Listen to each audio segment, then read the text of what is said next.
민원련의 미디어 탈곡기.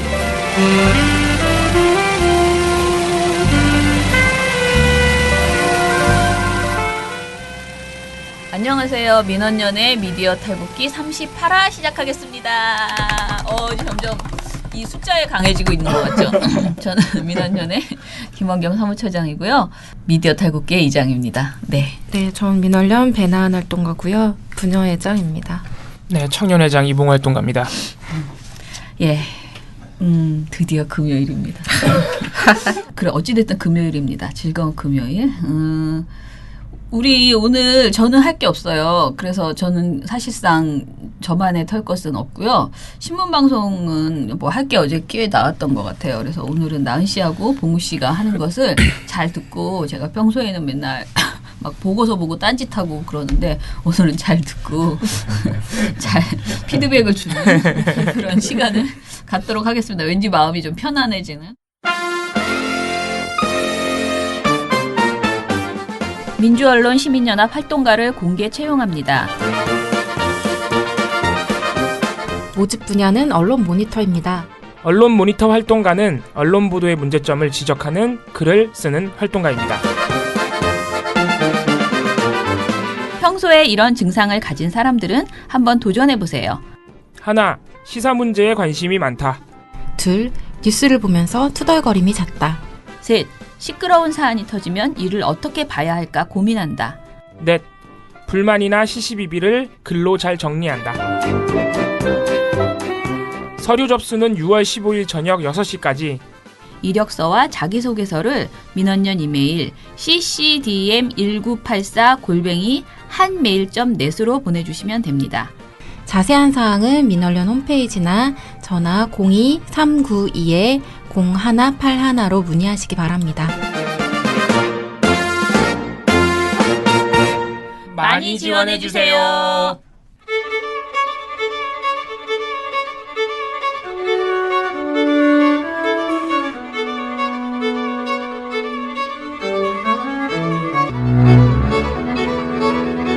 JTBC. 네, 그러면 먼저 그 JTBC의 그 강경화 기획부동산 보도 있잖아요. 이거를 저희가 그저께 이제 먼저 보지 않고 하루 잠깐 그날 봉우 씨가 휴가 냈던 날인 것 같아. 근데 그 휴가 낸 날 너무 많은 사안이 터진 거야. 네. 그 전날, 그죠? 근데 사드 그 4개 추가 배치 미보고 그것도 터지고 이것도 터지고 그날. 근데 그 사드부터 먼저 보고서를, 그거는 휴가 중이었는데도 그걸 썼거든요. 그런데 JTBC는 제 휴가 중일 때는 아니었고요. 원래 어제 보고서가 나왔어야 되는 그 사안입니다. 5월 31일 보도니까. 강경화 기획부동산 이 보도는 어제 이제 아무튼 보고서를 냈습니다. 일단 무슨 내용인지 보시고요. 네. 사과가 마음에 드셨는지 그런 마음에 드실 리가 없죠. 예, 비판하시는 분들은. 네. 해봅시다. 네. 네, 이게 뭐 이제 워낙 많이 알려져 있어가지고 5월 30 요새 이제 우리 누리꾼들이 정말 이제 언론들은 사실 긴장해야 되는 시기가 왔습니다. 예, 우리 누리꾼들이 이제 보도가 나오면 거의 곧바로 팩트 체킹을 원래 팩트 체킹도 이제 팩트 체킹 자체도 사실 우리나라에서는 트렌드가 된 지 그렇게 오래된지가 않았습니다. 끼켜봐야 JTBC가 시작하는 2년 정도라고 할 수 있겠는데 그거밖에 시간이 지나지 않았는데 이제는 네티즌들이 거의 뭐 곧바로 팩트 체킹을 해버리는 시대가 왔어요. 이제 팩트 체킹도 언론의 전유물이 아니다. 그래서 보도를 정말 제대로 내지 않으면은 곧바로 이제 폭격을 당하는 그런 상황이 됐습니다. 그래서 JTBC 5월 31일 강경화 외교부 장관 후보자 관련 의혹 보도가 대표적인 또 그런 사례가 됐습니다. 그래서 너무 많이 알려져 있어서 제가 뭐 굳이 이 보도 내용을 하나하나 읊어드릴 필요는 없을 것 같고 몇 가지 이제 지적된 지점을 말씀을 드릴게요. 그래서 이 보도가 일단 가장 큰 문제, 가장 본질적인 문제는 뭐냐? 기획부동산이라는 용어를 잘못 썼다는 겁니다. 강경화 외교부 장관 후보자는 앞서 두 딸 명의로 부동산을 구입하고 증여세를 내지 않다가 장관 후보자로 지명된 이후에 납부했는데요. 그런데 당시 구입한 땅이 이른바 기획부동산 아니냐는 의혹이 제기됩니다. 주변 부동산 업자들은 강 후보자가 땅을 산 뒤 3년 만에 땅값이 크게 올랐다고 밝혔습니다. 박병현 기자의 단독 보도입니다. 그래서 이제 지적하는 분들 또 이제 부동산 전문가들도 몇 분이 그런 지적을 한 것으로 알려져 있는데 기획부동산은 기본적으로는 부당한 이득을 취하는 사기의 방법 중에 하나입니다. 네. 그래서 기획부동산은 뭐냐면은 아주 싼 값에 땅을 사가지고요. 싼 값에 땅을 사가지고 용도 변경 또는 지금 여기서 문제가 이 보도에서 문제가 된 형질 변경을 해서 용도 변경을 그러니까 뭔가 상업적인 용도로 변경을 하는 거겠죠. 그래서 아주 싼 값에 그러니까 사실은 개발할 수 없는 땅을 싼 값에 사서 개발할 수 있는 용도로 바꾼 다음에 그걸 아주 잘게 쪼개는 겁니다. 땅을. 그래서 잘게 쪼개가지고 막 그래서 기획부동산은 기본적으로 막 30개 정도로 쪼갠대요. 네, 지금 JTBC 보도에서 4개라고 나와가지고 이제 그것도 이제 비판의 논란이 여지가 됐는데 그래서 30개 정도로 막 잘게 쪼가가지고 그거 하나하나를 막 여기저기 파는 겁니다. 하나의 땅을. 그래서 엄청난 부당 이득을 차익을 챙기는 거죠. 그래서 이 기획부동산 자체는 이제 흔히들 말하는 투기꾼들 사이에서는 법을 어기지 않는 이상 정당한 방법으로 이익을 취하는 것이다. 이런 이제 주장도 있고. 그런데 이제 그 용도를 변경하는 과정에서 사실은 탈법이 많다고 합니다. 네. 그래서 용도 변경을 이제 그 기관 측에 로비를 해서 공무원한테 돈 주는 거겠죠. 네네. 그런 식으로 해서 부당하게 사실은 할 수 없는데 용도 변경을 하거나 이런 상황이 발생해서 거기서 이제 불법이 발생하는 거죠. 그런 것으로 쓰이는 거. 그러니까 사실 기획부동산에 혐의가 있다 그러면은 그거는 땅을 판 사람한테 적용되는 말이에요. 산 사람은 피해자가 되는 거죠, 사실은. 근데 JTBC 보도에 의하면은 강경화 후보자 측이 두 딸 명의로 지금 산 건데 어쨌든 강경화 후보자가 산 거겠죠. 강경화 후보자 측이 4개로 분할된 땅을 샀다. 그리고 용도를 변경했다. 그 뒤에 값이 올랐다. 이렇게 됐거든요. 그러니까 산 사람이니까 사실 기획부동산이라는 용어를 쓸 수 없다는 것이 대표적인 비판이고 그리고 형질 변경 과정, 지금 형질도 변경이 됐습니다. 임야에서 대지로.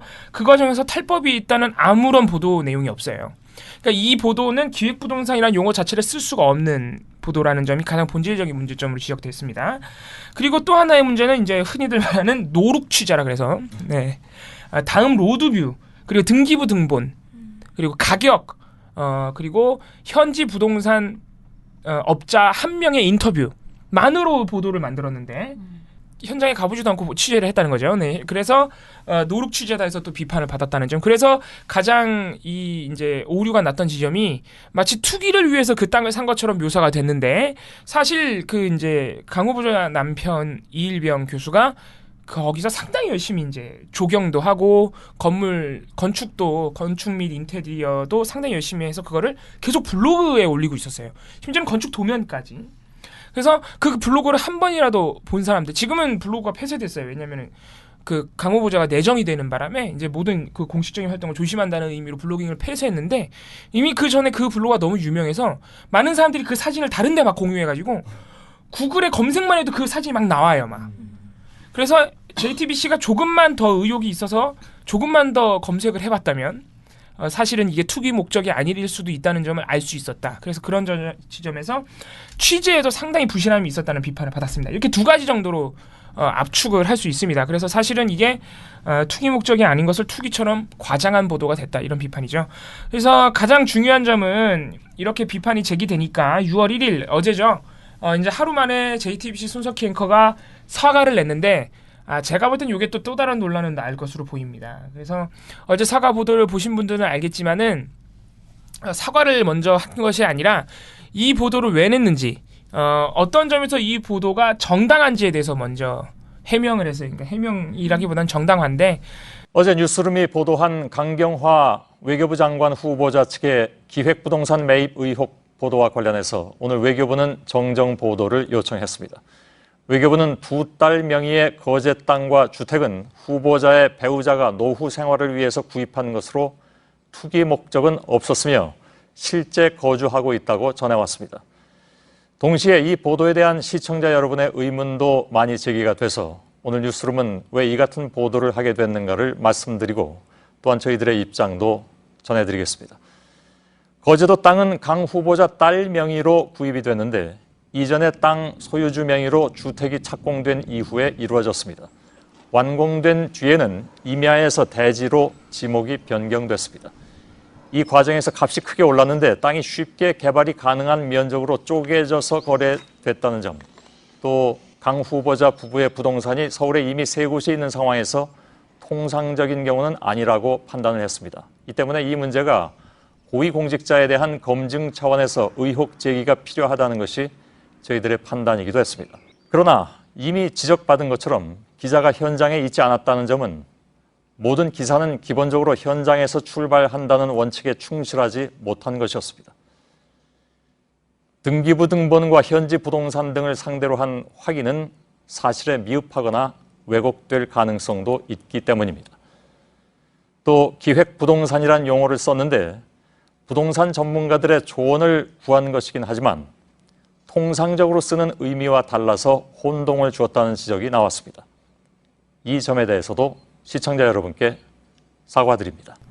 그러니까 취재 방식에 대해서 그 잘못을 인정했을 뿐이지 어떤 의혹 제기의 정당성 문제에 대해서는 사과를 하지 않았다고 봐도 무방한 점입니다. 그래서 이 부분에 대해서는 좀 의견이 갈릴 것 같아요. 뭐 사과할 만큼 했다고 보는 분들도 있을 것이고 어떤 분들은 보도 자체가 부당하기 때문에 지금 보도의 기본적인 취지가 기획부동산인데 그러니까 사실 따지고 보면 SBS가 문재인 해수부 거래 의혹 보도 냈을 때 손석희 앵커의 사과는 어떤 식으로 볼 수 있냐면 SBS가 문재인 해수부 거래 의혹 보도를 내놓고 우리가 그 해수부 공무원 한 명의 인터뷰만 근거로 제시한 건 잘못했지만 거래 의혹이 있다는 건 맞는 것 같다. 이런 식으로 사과한 거랑 비슷한 거예요, 사실은. 그러니까 핵심적인 내용은 지금 정당성 자체는 인정을 사과해야 된다는 것을 인정하지 않았기 때문에 사실 굉장히 부족한 사과로 볼 수도 있는 상황입니다. 뭐 저는 부족하다고 생각했어요. 일단은 그 기획부동산이라는 말 때문에 문제가 그렇죠. 이게 보도의 핵심이 그거라서 그 기획부동산이라는 그 용어 자체를 저는 좀 더 취재해서 더 얘기를 했어야 될 것 같아요. 그 해명을. 그러니까 그냥 그 단어가 부적절했다 이렇게만 말하면은 사람들이 생각하는 이 보도의 문제점에 대한 해명이 전혀 안 되는 거예요. 그러니까 사실 지금도 다시 보면 제목이 기획부동산 매입 의혹이거든요. 그러면 제목 자체만 드라이하게 그냥 봤을 때는 기획부동산인 것을 이분이 매입했다. 그러니 우리가 잘못한 게 없다라고 JTBC는 말할 수도 있을 것 같아요. 근데 그러니까 사실은 기획부동산 매입이라는 용어 자체가 언어 도단이에요. 그러니까 매입한 사람은 기획부동산의 피해자가 되는 거거든요, 원래. 예. 그렇죠. 그러니까 그런데 문제는 그런 어떤 도덕적 판단이 없이 그냥 기획부동산을 매입했다. 그런 의혹이 있다. 이렇게 하니까 이 사람이 피해자다 또는 아니다. 그렇죠. 아니면 기획부동산 한 사람이다. 아예 업자다. 이런 개념 없이 이렇게 그냥 써버리니까. 그래서 굉장히 애매모호한 보도를 이제 내므로써 오해를 일파만파로 키울 수 있는 그런 보도였다는. 의혹이 아닌 걸 사실 의혹으로 만들어버렸다는 비판을 면할 수가 없는 상황이죠. 근데 이제 우리 사회가 이제 그 사회 고위층 에게 계속 요구하는 게 이제 부동산 투기를 하지 말라는 거잖아요. 근본적으로는 부동산 투기를 하지 말고 그냥 자기가 살 집이나 잘 가지고 계셔. 맞아요, 이런 개념으로 이제 지금 계속 이제 추적하고 있는 것인데 그 서울의 집이 대체 이런 이야기를 하면서 그래서 이것을 의심을 했다 그러는데 사실 그런 기준으로 하면 그 이전 정부에서 새누리당이나 이런 쪽에서 나왔던 사람들의 재산을 생각해 보면은 어마어마하죠. 저는 좀 잣대가 너무 다른 거 아닌가 그런 생각도 일단 들고요. 그리고 사과가 아무튼 저는 좀 미흡했다. 사과할 때는 깨끗하게 그냥 사과하고 그리고 저는 사과가 문제가 아니고요. 이것에 대해서 정확하게 이 사안을 다시 정리해 줄 필요가 있었는데 해명을 해줬어야 돼요. 그 부분이 너무 약했다. 기획부동산 매입 같은 경우에도 기획부동산이라는 용어를 잘못 썼다는 비판을 받고 있기 때문에 잘못 쓴 건 맞습니다. 이렇게 할 게 아니라 어떻게 우리가 잘못해서 실수를 했다. 매입과 또 매입하고 그 이제 판매 개념이 또 다르기 때문에 그런 부분도 해명이 좀 됐어야 되고 사실 이 사람이 말 한마디로도 천냥빚을 갚는다고 사실 뉘앙스만으로도 사실 굉장히 달라지기 때문에 저는 한 가지 아쉬운 점이 그러니까 억울한 점이 좀 있더라도 실제로 억울한 점이 좀 있더라도 사과 보도에서 사과를 먼저 하는 게 사실 훨씬 나아요. 시청자가 보기에. 똑같은 내용이라도 사과를 먼저 하고 뒤에 변명을 했으면 조금 받아들이는 입장이 다를 수도 있는데 이 보도는 그냥 딱 보면 어떤 느낌이 드냐면 잘못을 인정 안 한다는 느낌이 확 들어요. 그러니까 마지막에 마지못해 너네가 이렇게 많이 비판했으니까 마지못해 우리가 이 정도는 그래. 사실 뉘앙스 차이도 좀 아쉬운 점이 있다. 보도에서 사과의 보도에서 그런 느낌이 들었습니다. 예, 나은 씨는? 저도 그냥 비슷한 생각인데 왜 이렇게 사과를 도도하게 하시나. 워낙 도도하신 분이시라서. 네, 원래 워낙 도도하신 분이라서. 언론들이 이명박근혜. 아바타입니까? 실망입니다. 4차 산업혁명은 이미 우리 곁에 와 있습니다. 민원연은 4차 산업시대를 맞아 언론의 미래만 보고 가겠습니다. 우리나라의 기울어진 언론 지형을 바로잡을 단체 누굽니까? 민원연의 미디어 달곡기. I see skies of blue.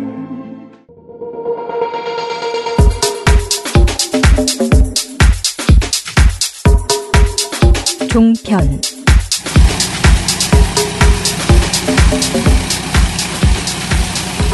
저는 하나 더 할 얘기 더 할 얘기가 있는 게 이날 지금 JTBC가 워낙 큰 똥을 싸서 확 묻혔는데 사실 지금 어제 한국일보 보도에서 어떤 보도가 나왔냐면 강경화, 김상조 한 분이 또 있는데 제가 까먹었네요. 이낙연인가요? 아무튼 지금 내각 후보자들에 대해서 의혹이 굉장히 많이 제기되는데 그게 뭐 사실상은 거의 뭐 태반 이상이 사실상이 왜곡되거나 과장된 것이다 이런 보도가 나왔어요.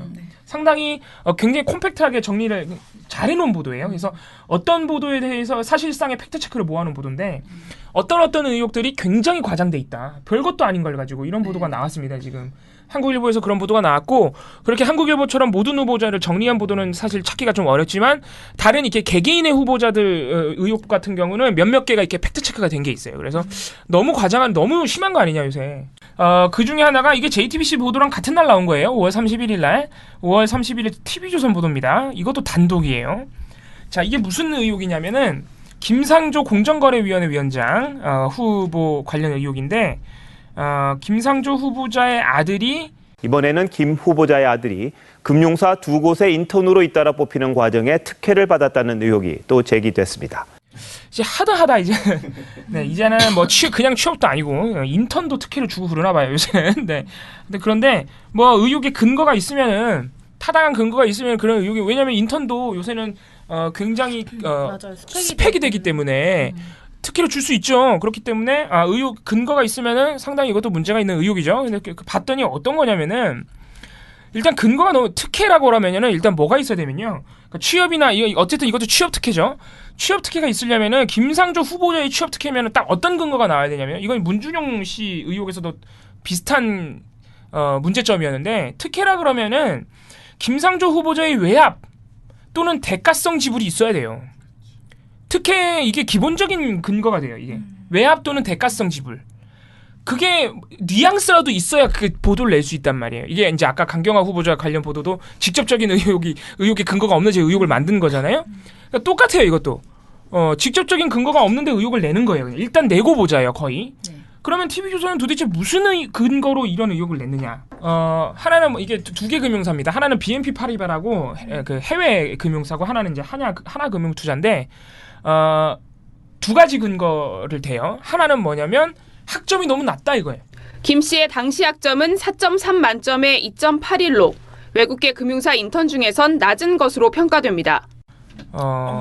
27대 1 정도의 경쟁률을 뚫었는데 학점이 2.81, 하나는 2.81이고 하나금융 이거 너무 인권침해 아니야? 그러니까 이것도 사실 제가 아니 누군가의 그 학점을 이렇게 다 공개할 필요가 있어? 제가 이것도 사실 보고서에서 지적을 하려다가 말았는데 여기서 김상조 후보자의 아들의 성적표가 그대로 공개가 돼요.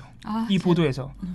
사실은 이것도 굉장히 문제가 있는 거예요. 그렇게 개인의 정보를요 막 그렇게 보도해도 되나 싶지 않아요. 아무튼 그런 내용인데 2.81, 3.1이에요. 두 번 들어갈 때. 인턴 두 번이니까. 두 번 다 너무 낮다 이거예요.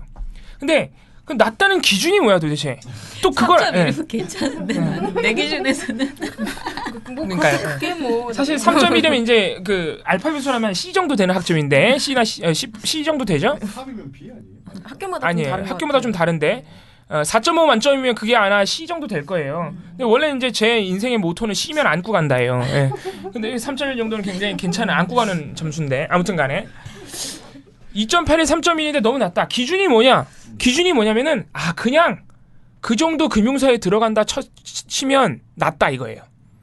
그러니까 사실상 근거로 안 된 거죠. 아무튼 간에 네. 그리고 두 번째는 BNP 파리바 같은 경우 그 금융사 같은 경우에 모집 요강이 5개월짜리 인턴이라고 써 있는데 TV조선이 입수한 인턴 모집 요강을 보면 회사 측이 요구한 근무 기간이 5개월이었지만 김 후보자의 아들은 7월과 8월 2달간만 근무했습니다. 방학 동안만 인턴 근무를 할 수 있는 편의까지 제공받았다는 의혹이 나옵니다. 자, 여러분들 생각해보세요. 일을 너무 짧게 했다. 그래, 학점이 너무 낮다. 이게 김성주 후보자의 특혜 의혹으로 연결되는 거예요, 지금. 가만히 생각해보면 말도 안 되는 거예요, 사실은. 굉장히 과장되고 근거가 없는데 막 그냥 뭔가 이상해 확 보도하는, JTBC랑 똑같죠. 뭔가 이상해 하니까 근거 없어도 보도하는 거예요, 그냥. 근데 만약에 예를 들어서 다른 함께 합격한 인턴들은 학점이 거의 뭐 만땅이에요. 예를 들면 뭐 거의 4.5 가까운 그런 수치인데 이 친구만 뭐 그렇게 낮은 학점을 그럼 이상할 수 있죠. 받았다던가. 그럼 그걸 취재해서 보도해야죠. 그게 없는 거예요. 그런 거 정말 큰일이네요. 그리고 사실은 어디가 학점으로 그것을 뭐 채용을 하는 건 아니거든요. 심지어 우리는 학점을 아예 안 보잖아요. 네. 학점 중요하지 않아요, 사회생활에서. 네. 오히려 그러니까 만약에 학점으로만 해야 된다는 이 말 자체가 사실은 말이 안 되죠. 그러니까 TV조선이 우리 배남활동가처럼 그런 의심을 할 수 있어요. 함의적 의심이기 때문에 이거를 정말 그 근거로 보도를 하고 싶으면 정확하게 그 두 금융사의 기준이 그 뽑는 저 채용 기준이 뭔지, 거기 학점이 얼마나 포함이 되는지, 또는 배남활동가가 물어본 것처럼 다른 학생들은 어땠는지 이런 게 나와야죠. 그런 거 없어요. 그냥 이 정도 금융사 들어가려면은 그 정도 학점은 너무 낮다고 합니다. 이게 다예요. 네. 그러니까 근거 없는데 그냥 막 보도하는 거예요. 두 번째, 5개월짜리 인턴인데 2개월밖에 일을 안 했다. 이게 인턴 안 해본 사람이야. 내가 볼 땐 취재한 사람이. 기업들 인턴이 기간이 정해져 있긴 한데 보통 방학 인턴이고요. 2개월, 3개월. 그리고 인턴 기간이 정해져 있는 경우에도 협의가 되는 경우가 상당히 많다 그래요. 제 주변에 인턴하는 친구들한테 물어보니까. 그러니까 내가 원래 2개월짜리인데 5개월 할래요. 그러면 안 되는데 그러니까 더 길게 할래요. 그러면 안 되는데 3개월짜리인데 한 1개월만 하면 안 될까 그러면은 해준다 이거죠. 뭐 이 두 금융사는 어떤지 모르겠지만 아무튼 굉장히 엄청나게 막 특혜로 이어질 만큼 이례적인 내용은 아니다. 그리고 아까 말씀드렸듯이 특혜가 되려면 대가성 지불과 외압이 있어야 됩니다. 근데 그런 근거 없이 그냥 막 보도를 낸 거예요. 그래서 지금 어떤 반론, 이 의혹에 대해서 어떤 반론이 나오냐. 일단 김성주 후보자 측은 잘 모르는 것 같아요. 그래서 나는 나 정말 뭐야. 관심 없어. 아들 학점도 몰랐을 것 같은데. 나는 야, 너 학점 이거밖에 안 되냐 그러면서 물어봤을 것 같은데. 그러니까 이게 인권 침해라는 겁니다. 이게. 그러니까 사실은 그 성적표 막 보여주는 것도 굉장히 인권 침해예요. 예. 보도 윤리에서도 어긋난 보도고 김성주 후보자 측은 일단 나는 아들이 인턴하는 미안하지 뭐 아들한테. 나는 아들이 인턴하는 것에 대해서 별 관심이 없었다. 그래서 관여하지 않았다. 이렇게 반론이 나. 제가 볼 땐 잘 모를 가능성이 커요. 진정성 있는 말씀이십니다. 진짜 아버지 같은 답변이었습니다. 잘 모를 가능성이 크고 그리고 이제 어떤 반론들이 나오냐면 이 아들이 본의 아니게 그래서 개인정보가 계속 누출되고 있는데 연세대학교 수학과 출신이래요. 그래서 연세대학교 수학과 출신이면 학점이고 뭐고 그 정도 금융사 인터넷 들어간다. 이런 반론이 나오고 있고요. 너무 팩트폭력이네요.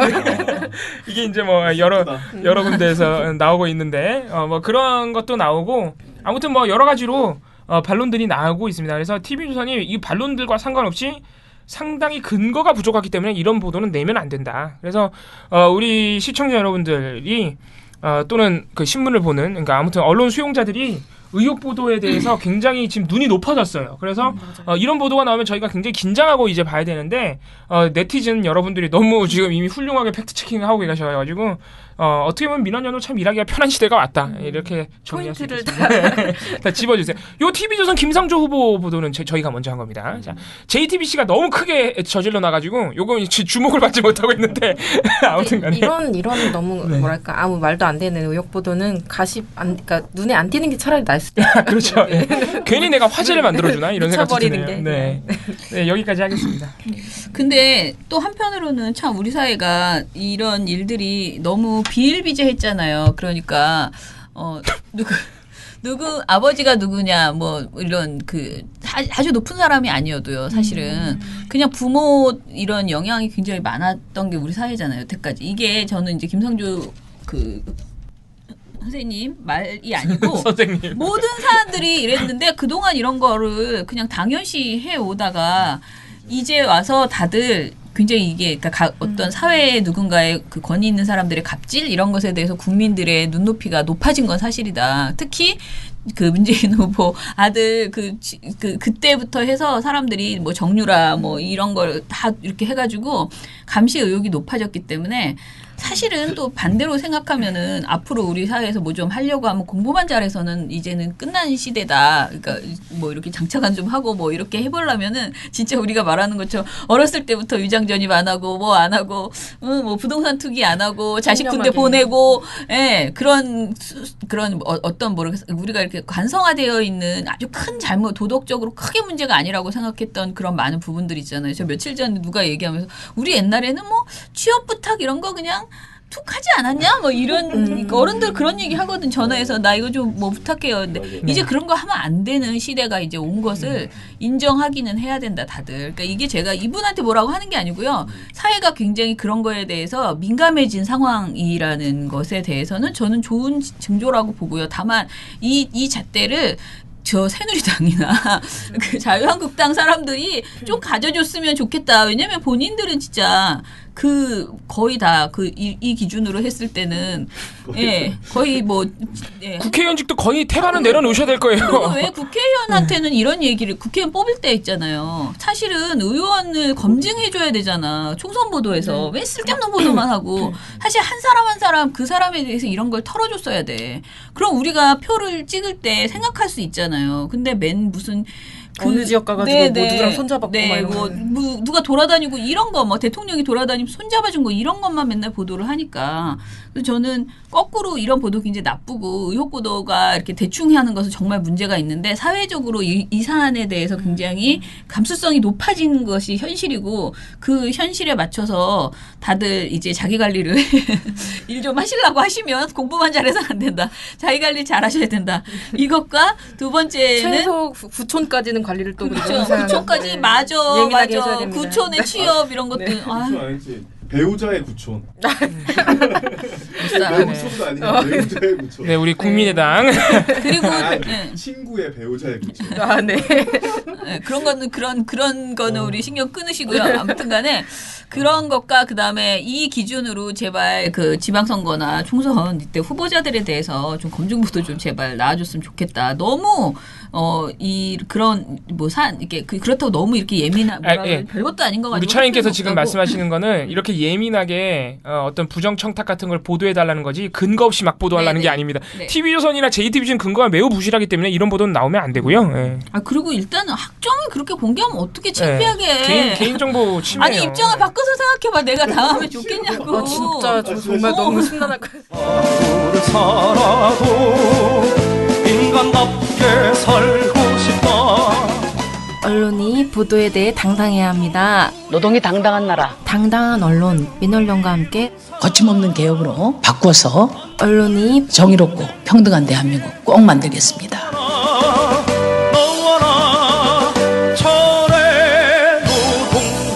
내 삶을 바꾸는 민언련의 미디어 탈곡기.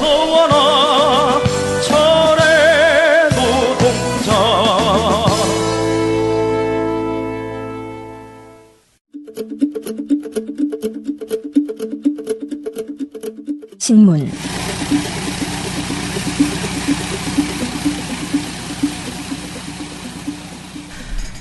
그러니까 사실 신문도 사드 배치 관련돼서 유감스러운 보도들이 굉장히 많았어요. 이 지난번에 그러니까 31일자 보도에서 나왔던 논조가 거의 사실상 그대로 반복이 됐고 했던 얘기 또 하면서 그렇게 나왔는데 이거를 똑같은 보고서를 또 써가면서 이 논리를 계속 소개를 해줘야 되느냐라는 좀 고민이 들어서 그거는 일단 접고 또 다른 이슈로 한번 보고서를 써보고 싶어서 만들어낸 보고서인데요. 이게 5월 31일 날 좀 눈에 띄는 대법원 판결이 하나 나왔습니다.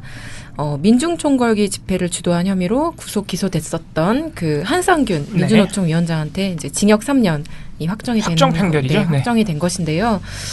이건 상당히 좀 문제적인 판결이라고 할 수 있겠습니다. 왜냐하면 이분이 뭐 어마어마한 뭐랄까 폭동? 뭐 이런 것도 저지른 것도 아니고 우리가 다 집회 시위 권리가 있고 그 어떤 시민의 정권을 향한 의사표시는 네네. 또 헌법이 다 보장한 것이잖아요. 근데 그 자기 어떤 권리를 나와서 행사를 했을 뿐인데 어떤 시위 과정에서 일부 폭력이 있었다는 이유로 거의 뒤집어 씌워서 이분에게 네, 그거를 한상규 위원장한테 네. 사실상 전가한 네, 거예요. 다 뒤집어 씌워서 판결이죠. 이분이 뭐 다 명령 내리고 지시한 것도 아닌데 이걸 다 뒤집어 씌워서 이분한테 이렇게 중형을 내렸다는 거는 이건 굉장히 심각하게. 그래서 앞으로 그 어버이연합이 아니고 탄기국 정광용 그분한테 어떤 판결 내는지 정말 잘 지켜봐야 됩니다. 네네, 이건 정말. 네, 그분은 공개적으로 선동을 한 분이거든요. 폭력 상태를. 그리고 사실 집회에 막지 않고 물대포 쏘지 않으면 사람들이 굉장히 평화적으로 집회를 하잖아요. 네네. 근데도 지금 이런 판결을 내렸다는 게 좀 납득하기 어렵다 그렇게 생각이 들고요. 근데 이런 판결에 대해서 그러면 6개 일간지가 어떻게 보도를 했는지 조금 비교를 해봤어요. 근데 이게 사실 한상균 위원장을 뭐라고 명명하는가에서부터 이게 좀 선명하게 드러난다고 생각을 해요. 예를 들면 동아일보는 한 위원장을 뭐라고 말하냐면 국회의사당 부근에서 불법 폭력 시위를 주도한 혐의로 기소된 이라고 부연 설명을 해요. 한 위원장에 대해서. 또 집회 참가자들을 선동해 경찰 차량을 파손하고 경찰 수십 명을 다치게 한 혐의로 기소된. 안 선동했다고. 네, 이런 표현을 사용하고요. 네, 이 동아일보 해당 기사, 그러니까 해당 기사 온라인판 태그가 폭력 집회예요. 네, 태그 그 해시태그 폭력 집회 이렇게 붙어 있어요. 조선일보는 아예 제목에서부터 명시를 해주는데요. 폭력 시위 주도 한상균 3년형 확정. 이렇게 돼 있고요. 민중총궐기 집회에서 불법 폭력 시위를 주도한 혐의로 구속돼 재판에 넘겨진 인물 이렇게 이야기를 해주고 있습니다. 한국일보 같은 경우는 보도 자체에 문제가 있다기보다는 한 위원장에 대한 그 묘사를 할 때 폭력이라는 표현을 쓰긴 쓰는데요. 불법 폭력 집회를 주도한 혐의로 재판에 넘겨진 인물. 이렇게 얘기를 하고 있습니다. 다 뭐 대동소이하네요. 네, 근데 반면에 한겨레 같은 경우는 기사 내에 아예 폭력이라는 단어가 없어요. 그러니까 의식적으로 그거를 사용하지 않았다는 그렇지. 것이죠. 그리고 폭력 집회 프레임에 말려 들어가지 않겠다는 거죠. 네, 그리고 이분에 대한 어떤 설명도 실제 민중총궐기 집회 등을 주도한 혐의로 그렇지. 기소된 네. 이렇게 표현을 하고 있고요.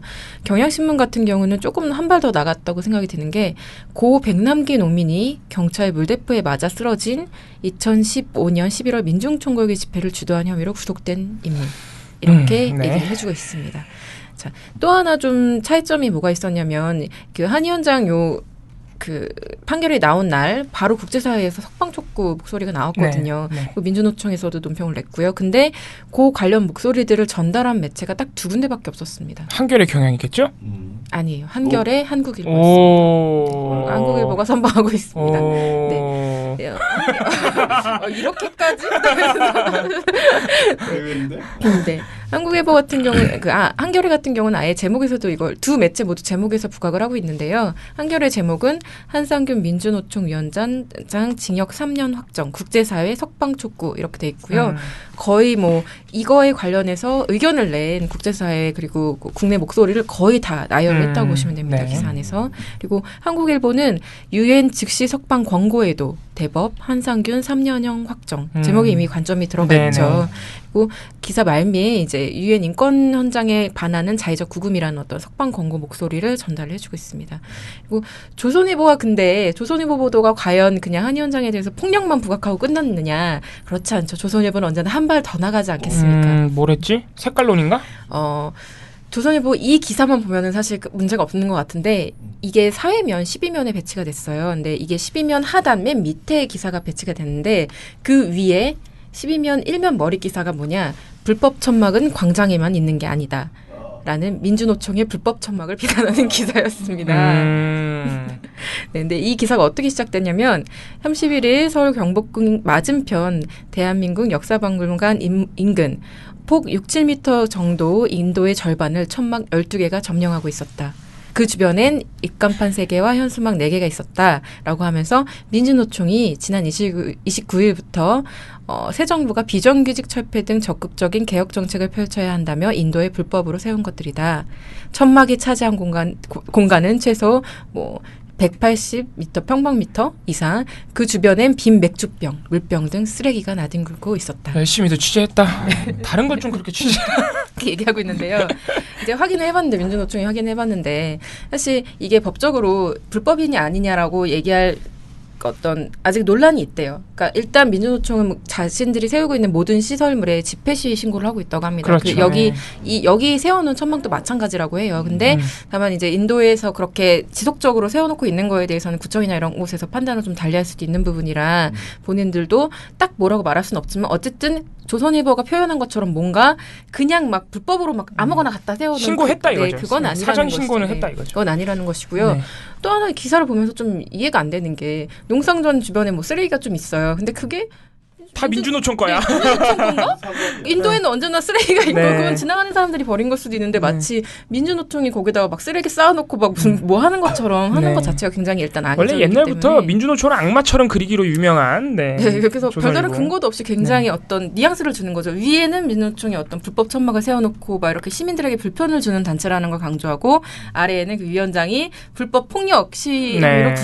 구속이 되고 뭐 이제 판결을 받았다라고 얘기를 하는 것 자체가 어떤 뭐랄까 하나의 내러티브를 구성하는 네 지면상에서 네 그죠 그 지면을 그런 건 참 잘해요. 근데 그 지면을 본 조선일보는. 사람들은 어머 이런 무서운 단체가 이런 네. 느낌을 주는 그런 구성이었다. 그래서 그거를 좀 지적하고 싶었습니다. 그렇게 참 잘하더라고요 구성을. 네. 좀 배워야 돼 그런 거. 뭘 배워? 그런 구성력을 좀 배워야 돼. 다른 매체들이 동아일보가 따라하려고 노력하는데 잘 안 되는 것 같습니다. 네, 이거랑 같이 좀 눈에 띄었던 보도가 중앙일보가 어제 단독을 냈는데 혹시 아시나요? 뭐죠? 이게 1면과 10면에 이어서 쓴 단독 총 3건의 보도인데요.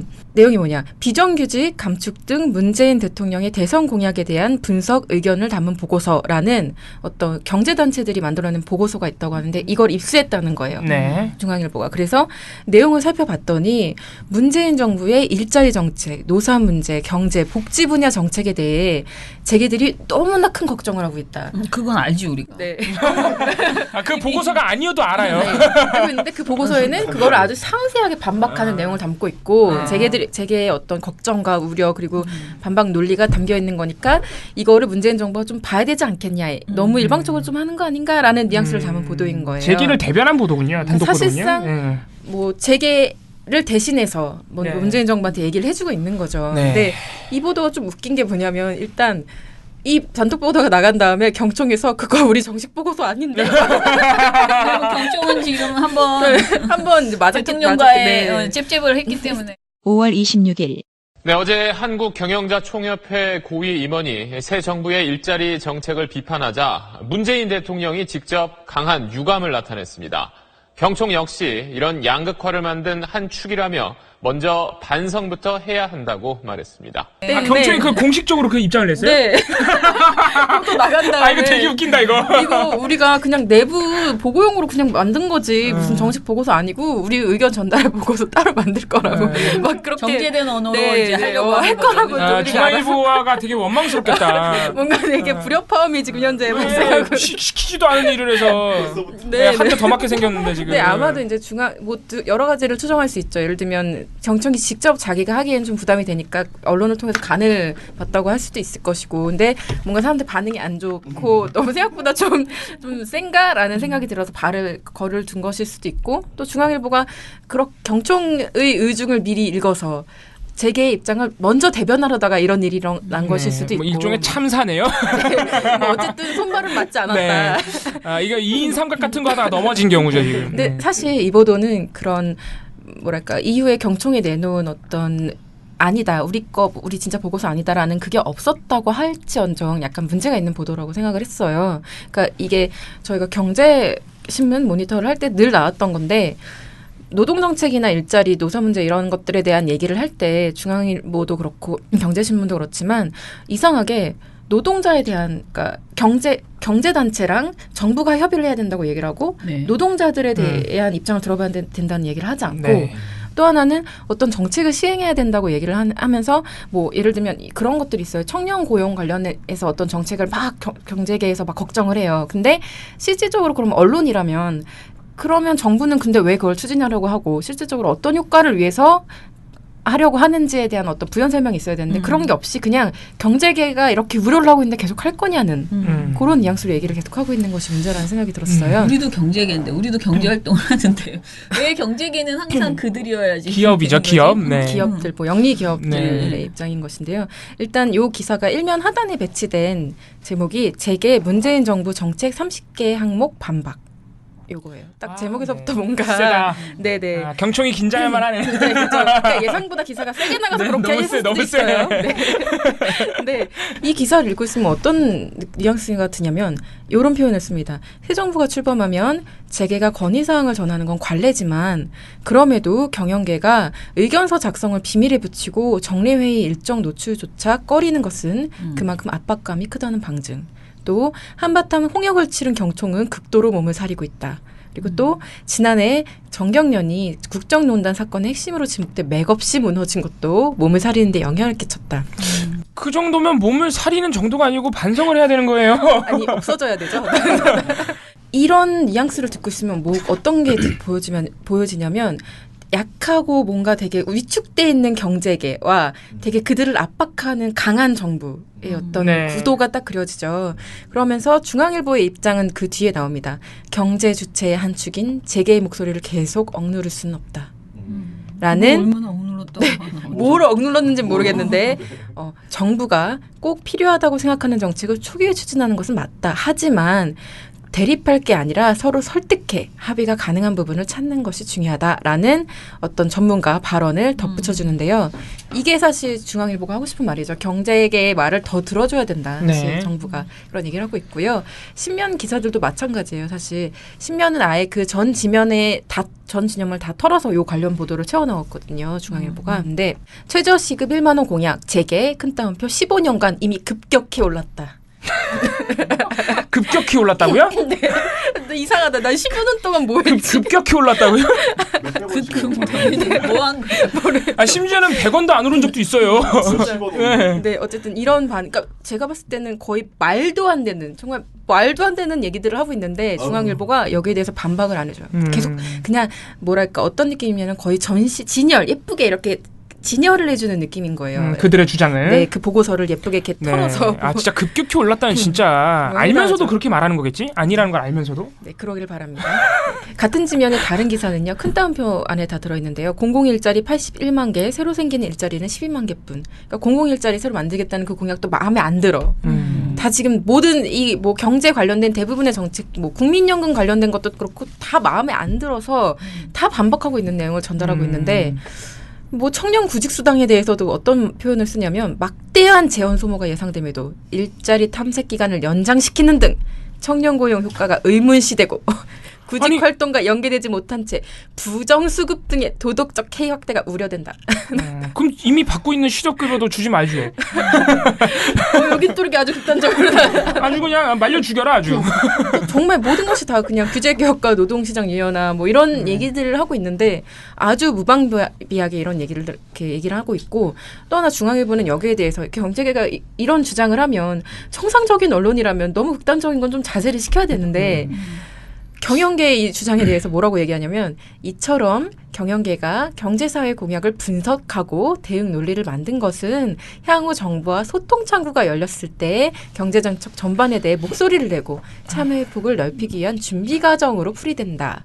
어때요? 굉장히 우호적이죠. 이런 주장을 하고 있는 거에 대해서. 걔네들은요. 목소리 이미 너무 커서 좀 줄일 필요가 있습니다. 이런 얘기를 하고 있는데 어쨌든 뭐 경청은 아니라고 하니까 물론 이 입장은 경청의 입장이겠죠. 사실 뭐 우리가 다 알고 있잖아요. 이렇게 하고 싶어하는 건 알고 있지만 어쨌든 계속 좀 눈치를 보고 있고 새 정부가 어떻게 하려고 하는지 그리고 우리가 어느 정도까지 지금 목소리를 높여도 되는지 간해보고 있는 상황인 것 같긴 한데 간 한 번보다 좀 웃긴 건 경총도 지금 간해보고 있는데 중앙일보가 이렇게 나서서 선동 스피커 역할을 해준 거죠 지금. 돌격대장 역할을 해준다는 것 자체가 상당히 좀 우습다. 경총이 눈치 보고 있으니까 내가 한번 나서줄까 뭐 이런 심리 아니었을까요? 서로 상부상조하면서 이럴 땐 우리가 한번 또 쳐주겠다 이런. 근데 그게 이제 경총하고 조율이 잘 안 되고 뭔가 내부적으로 문제가 있었던 모양입니다.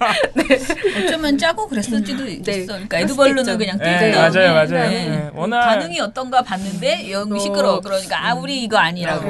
우리 입장 아니라고. 평소에 경총을 그렇게 자료 지켜주려고 주면서 기자한테 주면서 이거 좀 해줘. 그럴 수도 있어요. 네. 우리 아니라고 할 거야라고 뒤에서 말을 왜냐하면 중앙일보 쪽에서는 경총이 저렇게 해도 별 타격은 아니거든요. 그렇죠. 왜냐하면 보고서 우리는 어쨌든 있는 보고서 보도한 거니까 없는 보고서 만든 거 아니잖아요. 경총이 저런 입장 가지고 있는 게 비밀은 아니잖아요. 이미 다 아는 거를 뭐. 그 단독까지 그냥 단독 좀 그만 붙였으면 좋겠어요. 기사 3건에 모두 단독이 붙어 있는데요. 그냥 참 안타깝습니다. 단독 좀 내용. 단독 병이 있는 것 같아요. 네. 그렇죠. 단독. 맞아요. 요새 일어나는 일들 전부 다 단독 기사가 다 문제가 된 거잖아요. 네. SBS도 단독이었고, 네. JTBC도 단독이었고. 네. 아니 뭐 단독이 붙으면 저도 5월 31일 그러니까 JTBC 보도 나온 날인데 다 그날 채널A 단독 보도 중에 얼마나 황당한 단독 보도가 있었냐면은 사드 미보고 허위보고 사태 때문에 난리잖아요. 지금 한민구 장관은 거의 빼박입니다 지금. 그런 게 있었어요? 이렇게 모른 척했다가 지금 큰일 났죠. 예.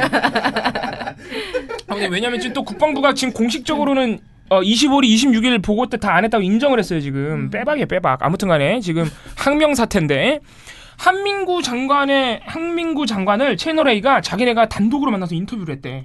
이 단독이에요 이게. 오 그래? 봤는데 너무 황당한 게 한민구 장관이 31일 날 막 왔다 갔다 했을 거 아니에요. 막 바쁘게 여기 조사한다 그래서 돌아다녔잖아요. 심란하게 네, 심란하게 돌아다녔잖아요. 그 과정에서 이렇게 인터뷰를 몇 번 했어요. 공개적으로. 그래서 뭐 이거는 뭐 지금 대통령께서 계속 말씀을 하고 계신 상황이라서 내가 뭐라고 말하기가 어렵다. 더 이상 내가 말하면 진실 게임으로 갈 수 있으니까 내가 말을 안 할란다. 이렇게 말을 하셨어요. 그렇게 한 2번 정도 말씀하셨어요. 그래서 채널A가 자기네 기자 단독으로 만났대.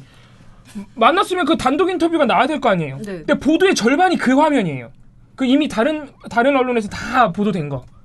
한민구 장관이 이렇게 왔다 갔다 하면서 인터뷰한 거 있잖아요. 단독이 아니었어요. 그럼 나머지 절반은 뭔가? 나머지 절반이 이제 단독인데 뭐냐면은 혜택 관련 면담을 한 뒤 채널A 기자와 만난 한 장관은 정의용 청와대 국가안보실장과의 오찬에서 그런 게 있었습니까? 라고 반문한 것이 사실이냐는 기자의 질문에 제가 그 얘기만 했겠느냐면서 더 얘기를 하면 진실게임 문제로 갈 수 있다고 했습니다. 억울함을 토로한 것으로 보입니다. 놀랍게도 내용이 똑같아요. 그러니까 한민구 장관이 채널A 기자랑 단독으로 인터뷰를 한 거는 사실일 수 있는데 말한 내용이 똑같아요. 공개적으로 인터뷰한 거랑. 하나 더 추가된 게 있어요. 하나 더. 그러니까 기자가 뭐라고 물어봤냐면은 그 28일 날 오찬에서 정말 모른 척 했습니까? 그런 게 있었습니까? 라고 모른 척 했습니까? 그랬더니 한민구 장관이 내가 그런 말만 했겠습니까? 그런 말만 한 건 아니고 더 이상 말하면 진실 게임으로 될 수 있으니 더 이상 말하지 않겠습니다. 기자 좀 짜증났겠다. 그러니까 하나도 새로운 내용이 없는 거예요. 하나도 그냥 계속 똑같은 내용이야. 진실 게임이 될 것 같은데 더 이상 말해. 이것만 한 3번 나와요. 이것만 보도 안에. 뭔가 기사의 내용이 아니라 새로운 시도를 하려고 했다면 거기다 단독을 붙이는. 그러니까 그냥 조금만 건덕지가 있으면 전부 단독을 붙여버리는 거예요. 단독이란 말을 안 쓰면 안 될까요? 기사에. 그럼 이제 특종이라고 해서 내보내요. 다른 용어는 어떤 식으로 걔네는 뭐든 만들어내니까 그런 거는 소용이 없고. 우리만 막 이런 거.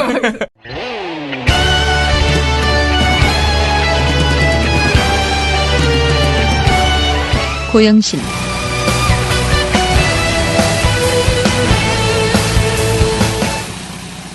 갑자기 지금 생각나는데 고영신 교수 어제 제가 이제 개헌 호언 주장했잖아요. 네, 고영신 교수가 그거를 이제 어제 쓰고 발표할까 말까 또 이제 고민을 또 한번 이제 하다가 어제 한 12시쯤에 이제 기사가 나왔어요. 미디어스에. 근데 한마디로 말해서 방송 미래창조과학통신위원회 그러니까 미방이 국민의당 미방위 위원들한테 일임했대요. 이거를.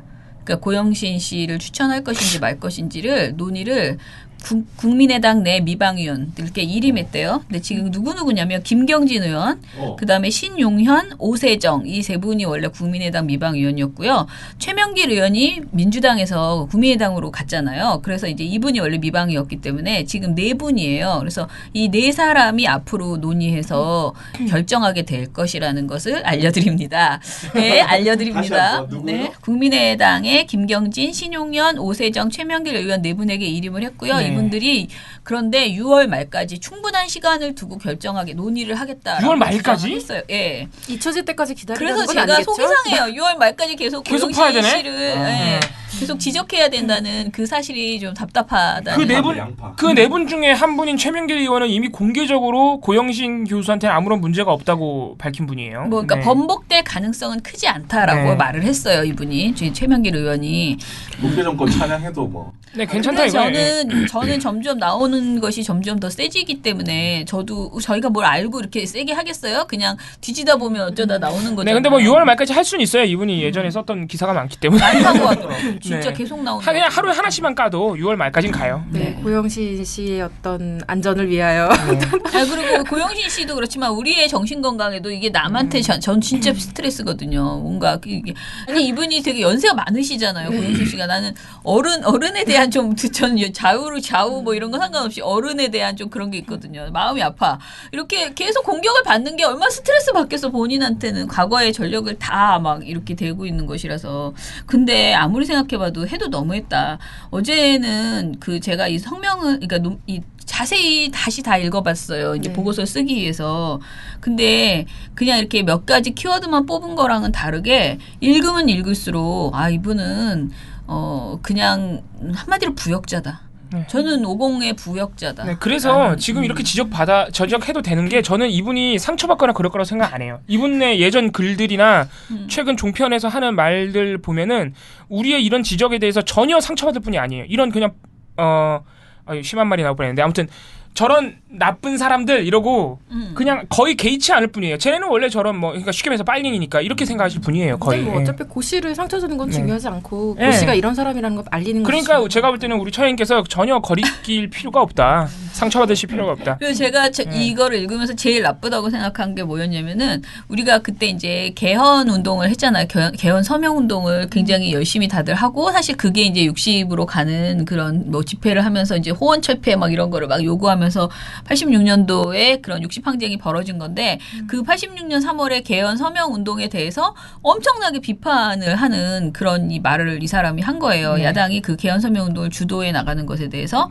되게 세게 비판을 하면서 뭐 반대를 위한 반대를 하고 있다라고 이야기를 한다거나 무조건적인 반대 생리와 대결 자세를 고집하고 있는 그런 상태다라고 말을 하거나 어제도 얘기했지만 전두환 씨의 정치는 큰 정치 대화합이라고 호언주의자죠 이분은. 당시의 호언주의자예요. 칭송을 하고 그걸 받지 않는 그 제안을 받지 않는 야당에 대해서는 엄청나게 비판을 하면서 개헌 서명 운동을 중단하라는 식의 요구를 하고 있는 거죠. 그러니까 전두환 군부 독재 연장을 원했던 분이죠. 그렇죠. 정리하자면. 네.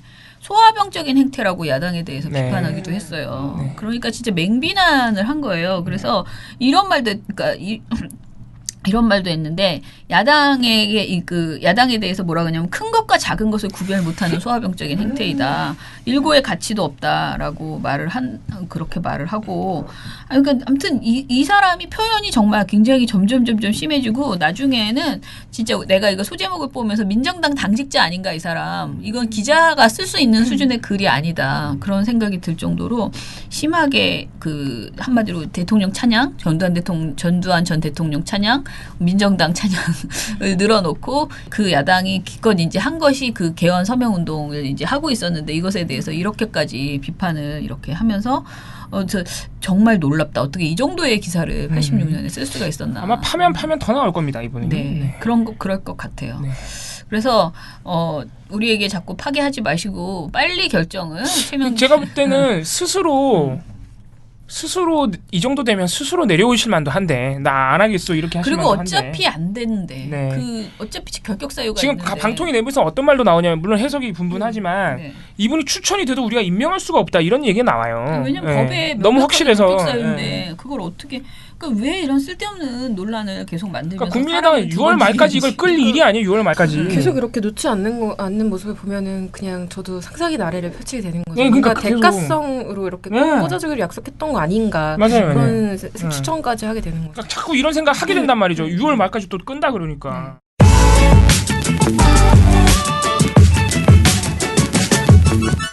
민원련 소식. 그리고 저희가 오늘 원래 논평을 내야 되는 상황인데, 그러니까 안지는 며칠 됐다는데 그 심의가 나온지는 저희 TV조선이 저희 보고 가짜뉴스라고 했던 그 방송이 있었어요. 보도가. 저희가 이거를 심의를 내고 언론중재위원회에도 냈는데 언론중재위원회에 가서는 그쪽에서 이제 해명 보도를 내주겠다고 해서 그냥 싸우기 더 이상 이렇게 막 너무 피곤했어요. 선거 시기였고. 그래서 그걸 그냥 받아가지고 해명 보도를 TV조선이 보도를 하는 걸로 실제 방송이 나갔거든요. 해명 방송이. 그렇게 해서 마무리가 됐는데 어찌됐든 해명 보도를 했다는 것은 TV조선이 잘못했다는 것을 인정했고 그리고 이거는 민원연은 가짜뉴스가 아니다. 민원연 그 보고서는 가짜뉴스가 아니다라는 걸 인정을 한 내용이에요. 잘못이 명백하다라는 걸 인정한 건데. 자기네 잘못을 인정한 거예요. 인정했는데 이것을 방송통신심의위원회에 저희가 심의를 냈는데 거기에서 의견 제시밖에 안 나온 거예요. 그러니까 사실상 그냥 아무것도 안 한 네. 제재가 안 가해진 겁니다. 그러니까 너무나 황당한. 그러니까 사실은 이 정도 되면은 이거는 명백하게 잘못한 거를 TV조선조차 인정한 거죠. 법정 제재가 나와야죠. 그럼 법정 제재가 나와야지 되는데 이게 이번에 그렇게 나왔더라고요. 의견 제시는 아시다시피 우리가 저도 방심위에서 특별심의위원 해봤지만은 거의 그냥 이 민원을 낸 사람에게 대해서 예의상 그래 그냥 심의했어라는 걸 보여주기 위해서 코멘트만 달아주는 아무 문제 없음 바로 위에 거거든요. 그래서 의견을 그냥 제시해줬다라는 정도인데 이것을 했다는 것은 저는 방심위가 지금 3기 방심위가 해도 너무한다. 일을 안 하는 거예요. 이거는 협작에 가깝다라고 생각이 드는 거예요. 왜냐면은 이게 그 구성이 3대 2예요. 여가 3이고 그러니까 전 여죠. 그 자유한국당에서 추천한 사람들이 3명이고 그리고 이제 민주당 쪽에서 추천한 사람이 2명인 상태에서 방송 소위가 이루어지고 있는데 이 정도 의견 제시는 방송 소위에서 결정이 나거든요. 근데 그냥 계속 그 머릿수로 3대 2로 그냥 계속 하는 거예요. 그러니까 만약에 이 두 분이 야권 추천위원 두 분이 아무리 뭐 이거 심각하다라고 얘기를 해도 3위 그냥 그 의결로 그냥 해서 해결이 다 돼버리는 이런 상황이 계속되고 있었는데 이제 심의위가 재구성되거든요. 그러면은 이제 여야가 사실 뒤집히죠. 구성이. 근데 지금까지 나온 올해의 보도만으로도 너무 심각한 게 많았고 우리 지금 계속 TV조선에 대해서 얘기하잖아요. 근데 이게 다 심의에 가면 문제 없음 또는 의견 제시 정도밖에 안 나오는 상황이 지금까지 계속 되고 있는 거고 이게 아마 7월인 돼야 구성이 바뀔 것 같은데 지금 아시다시피 종편 재승인에서 걸리는 시기 있잖아요.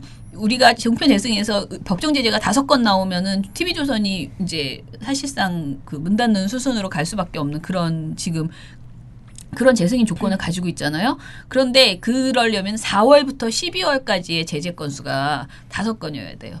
근데 이미 2달치가 날아갔다고 보시면 돼요. 방송통신심의위원. 왜냐하면 여기가 이런 식으로 계속 봐주기 심의를 하고 있으니까 너무 열불이 나는 거예요. 그래서 저희가 오늘 이제 성명을 아마 내면은 그러니까 논평을 내면 지금 그 3기 방심위에 대해서 엄청나게 비판을 하면서 방심위가 이런 식으로 봐주기 이거 저는 뭐 유불리 정치적 유불리를 떠나서 이거 명백하게 오보잖아. 오보 막말 편파 중에서 딱 오보잖아. 근데 이 정도 되는 거를 의견 제시를 냈다는 거는 정말 다 물러나. 뭐 임기 며칠 하지도 마 다 물러나 이렇게 해야 될 정도의 사안이다라고 생각을 하고 민주당에게 거듭 이제 부탁하는 거는 정말 다음 심의위원들은 제대로 뽑아야지 돼요. 전문가들로. 그러니까 국민의당 특히.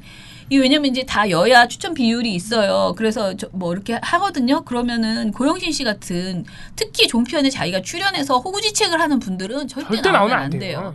그러니까 이런 분을 추천하시지 않도록 이 고영신 그 방송통신위원이고 이분은 방송통신심의위원회 위원들도 정말 그 자리 하나 내가 그냥 우리 선거 도와줬던 사람들 자리 하나 준다 이렇게 생각하시지 마시고 엄청 중요한 일을 하고 있다. 그 일에 적합한 사람.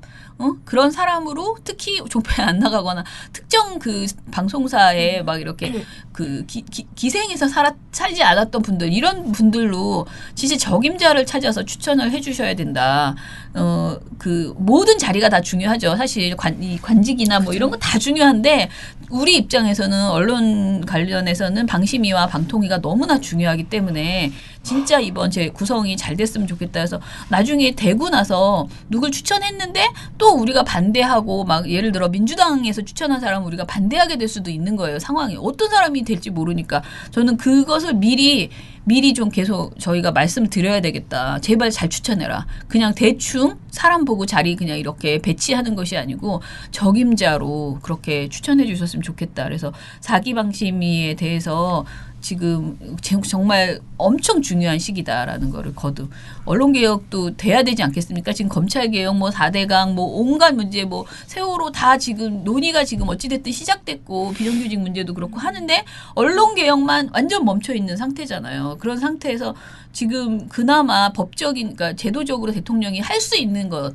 그러니까 대통령이 뭐 MBC 사장 물러나 이렇게 할 수는 없는 거잖아요. 그거는 우리가 시민의식 끌어내가야 되는 문제고 정확하게 정권이 할 수 있는 제도 안에서 고칠 수 있는 거는 방심위와 방통위의 인적 구성을 적임자로 해서 법대로 그 집행해 나갈 수 있게 그렇게만 되면 그런 특혜 환수할 수 있고 문제 있는 방송사에 대해서 규제를 가할 수 있거든요. 그래서 그런 것들을 좀 할 수 있도록 시민분들이 좀 관심도 갖고 압력도 좀 가하고 민주당도 그렇고 특히 이제 야권에서도 좀 자신들이 그 맡은 그 어떻게 보면 TO라고 이제 말을 하죠. 내가 추천할 수 있는 TO에 대해서 진짜 고영신 같은 사람 말고 제대로 된 사람을 할 수 있도록 신경을 써줬으면 좋겠다. 그런 부탁을 드립니다. 네. 오늘 저희 이제 드디어 저희가 금요일이라서 오늘 저희 이거 몇 번 얘기하나 너무 즐겁습니다. 네. 다음 주에는 더 재미있는 이야기로 많이 털어보도록 하겠습니다. 민원연의 미디어 탈곡기는 다음 주에도 열심히 털어드리겠습니다. 탈탈탈 안녕.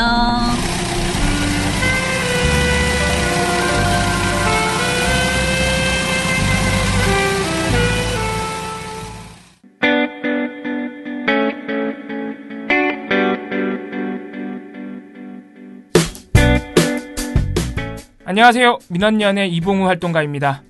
우리나라에서 언론의 문제는 민주주의의 문제입니다. 독재와 부패 기득권을 대변하는 언론들은 아직도 살아있습니다. 민주주의의 문제는 곧 우리 삶의 문제입니다. 사주의 입장을 반영한 권력의 욕심을 투영한 언론, 이들을 감시하려면 전문성과 꾸준함 그리고 투명함이 기초되어야 합니다. 민원연은 1984년부터 시민단체로서 언론을 감시해오고 있습니다. 민주언론 시민연합은 여러분의 소중한 후원으로 투명하게 운영됩니다. 민원연 후원으로 언론을 감시하고 견제하는 활동에 힘을 보태주세요. 민주언론 시민연합은 여러분의 소중한 후원으로 투명하게 운영됩니다. 후원 계좌 신한은행 100-019-186-241입니다.